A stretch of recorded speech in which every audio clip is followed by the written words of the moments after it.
Buen día, gente del IAE, quinto día de nuestra novena preparando la fiesta de Pentecostés, tratando de entender un poquito mejor quién es el Espíritu Santo. Nos centramos ahora en la revelación concreta que Jesús hace del Espíritu Santo.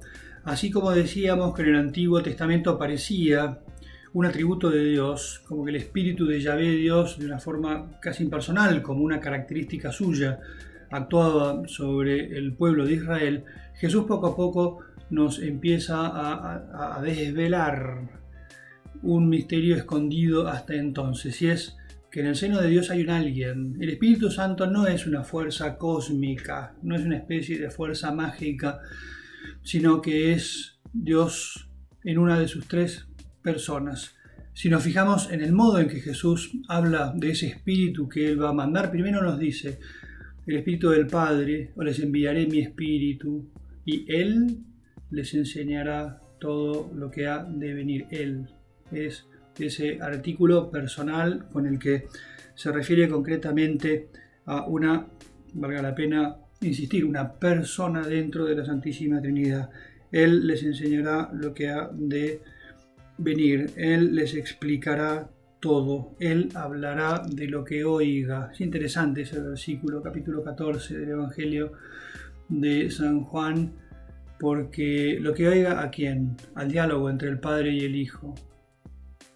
Hay que tener esto como muy metido. Para Dios no sos alguien más dentro de una masa, sino que tu nombre resuena en el seno del diálogo amoroso entre el Padre y el Hijo, en el que el Espíritu Santo también participa, y Él te va a contar quién sos para Dios. Él, que es el amor del Padre y del Hijo, como nos dice la reflexión teológica, te va a contar también cómo vos estás metido en el amor de Dios, y no sos una desconocida, un desconocido, sino que el Señor Dios te llama por tu nombre, tal vez, como decía San José María, por el apelativo cariñoso, el nomiño, lo decía en italiano, aquel con el que se refieren a vos tus personas queridas.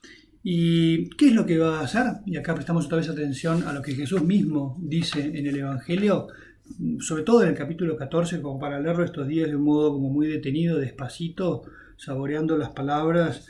Dice, ahí me voy a los Hechos de los Apóstoles, el capítulo 16 también de San Juan, cuando dice que el Espíritu permanecerá con sus discípulos siempre, después de Pentecostés.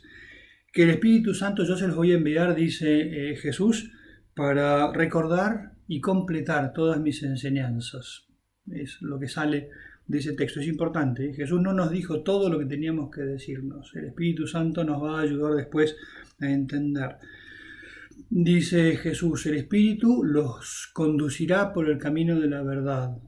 Entender. Esto se nota muy lindo en el Evangelio, cómo los apóstoles van entendiendo. Por ejemplo, el misterio de la exaltación de Cristo en la cruz por el Espíritu que ha sido enviado a ellos. Él nos explicará, dice Jesús, el sentido de los acontecimientos futuros. En el camino de la Iglesia es el Espíritu Santo el que nos ayuda a discernir.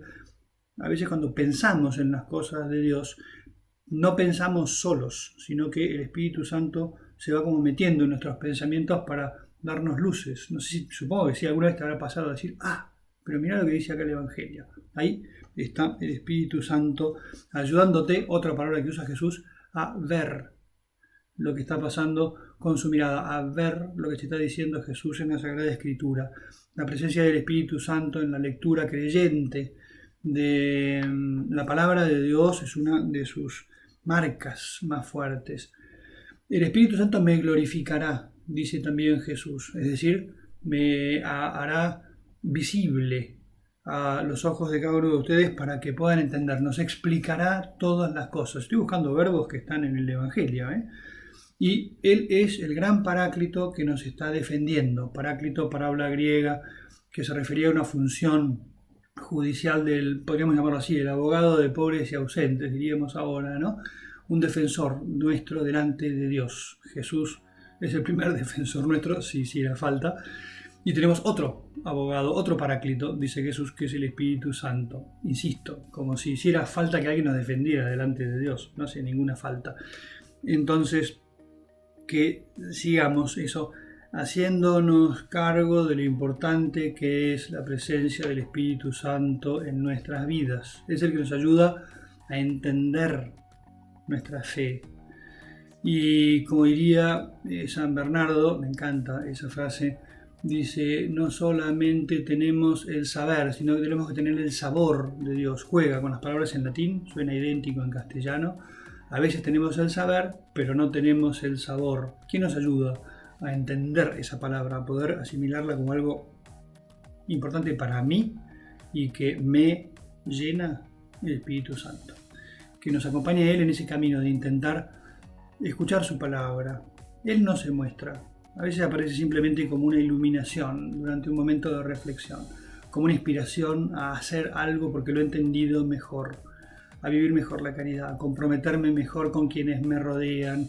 Toda una serie de movimientos interiores en que el Espíritu Santo está tratando de modelarnos. Ya vamos a hablar también de eso, como Dios, una idea de los antiguos padres de la Iglesia, nos va modelando con sus dos manos.